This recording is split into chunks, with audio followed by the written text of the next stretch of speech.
दोस्तों नमस्कार। एक पत्रकार सबसे पहले जब उसने कोई खबर देखी, चाहे एक्सीडेंट की है चाहे कोई खबर है, उसने सबसे पहले ब्रेकिंग फायर करनी है। वो अपने चैनल को खबर देगा और चैनल को खबर देगा तो चंद लाइनों में देगा, एक या दो लाइन में खबर भेजेगा। उसके बाद काम डेस्क पर है। डेस्क पर जो टीम बैठी है, कंटेंट राइटर बैठे हैं, वो बैठे हैं, उनका काम है। अब जो रिपोर्टर है उसके पास इतना समय नहीं है कि वो पूरी खबर का स्वरूप बता दे, पूरी खबर लिखकर भेजे। और पूरी खबर में वो जो है भेजेगा तो उसमें गलतियां भी होगी। जब वो छोटी सी खबर भेजेगा, जल्दबाजी में होगा, तो वो छोटी सी खबर भेजेगा, उसमें गलतियां भी होगी, व्याकरण की गलती होगी और कई चीज़ें कम होगी उसमें, लेकिन खबर 2-3 लाइनों में होगी। तो 2-3 लाइनों में जब खबर होगी तो उसके बाद काम डेस्क पर है, और डेस्क पर वही पत्रकार है जो 2-3 लाइनों की खबरों को बड़ी खबर कर देगा, पूरी जो है न्यूज़ का स्वरूप उसमें दे देगा।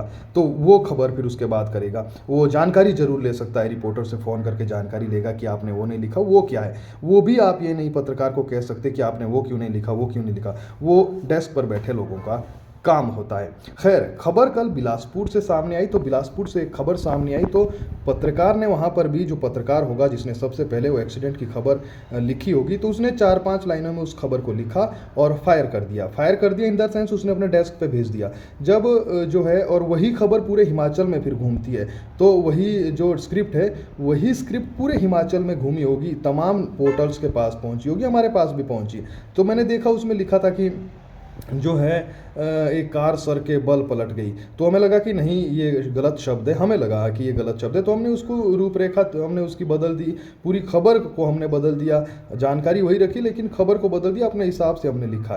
तो लेकिन बड़ी बड़ी करोड़ों रीच, लाखों लोगों की तक पहुंच, जो है लाखों लोगों तक जो पहुंचने की बातें करते हैं बड़े बड़े चैनल हिमाचल में या पोर्टल है हिमाचल में, उन्होंने भी इतना ये नहीं उठाया कि उसकी कम से कम जो है वो जो 4 लाइनें उसने लिखकर भेजी है, उस 4 लाइनों को हम जो है कम से कम इंट्रो तो अपना दें। देखिए, पत्रकारिता में जब आप जाएंगे सबसे पहले यही सिखाते हैं। जब आप कंटेंट, खबरें लिखना सीखेंगे, खबरें भेजना आप सीखेंगे या कुछ भी है, तो कम से कम इंट्रो आपका अपना होना चाहिए। पत्रकार ने, रिपोर्टर ने क्या भेजा है वो मायने नहीं रखता है। रिपोर्टर ने तो जानकारी देनी है, उसकी इसमें गलतियां भी होगी, लेकिन कम से कम 4 लाइनों का इंट्रो आपका अपना होना चाहिए।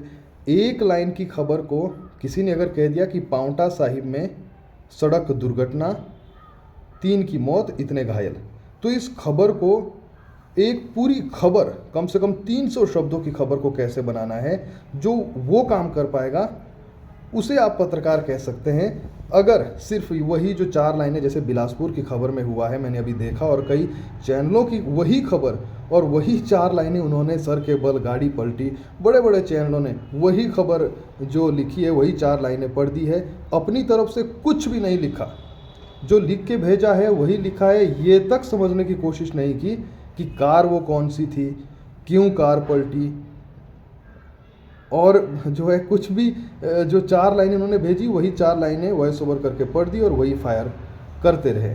खैर, इतना ज़रूर कहेंगे, वैसे जो है तमाम हिमाचल में जो पत्रकार है, लेकिन मैं तो इतना कहूँगा कि किसी के अंदर अगर सीखने की लालसा है तो कोई भी सिखाए, कहीं से भी सीखे तो सीखना चाहिए। नए पत्रकारिता के छात्रों के लिए है कि कोई भी खबर हो, कम से कम उसमें 4 लाइनों का, 2 लाइनों का इंट्रो अपने शब्दों में लिखने की कोशिश करें। फिलहाल के लिए इतना ही। नमस्कार।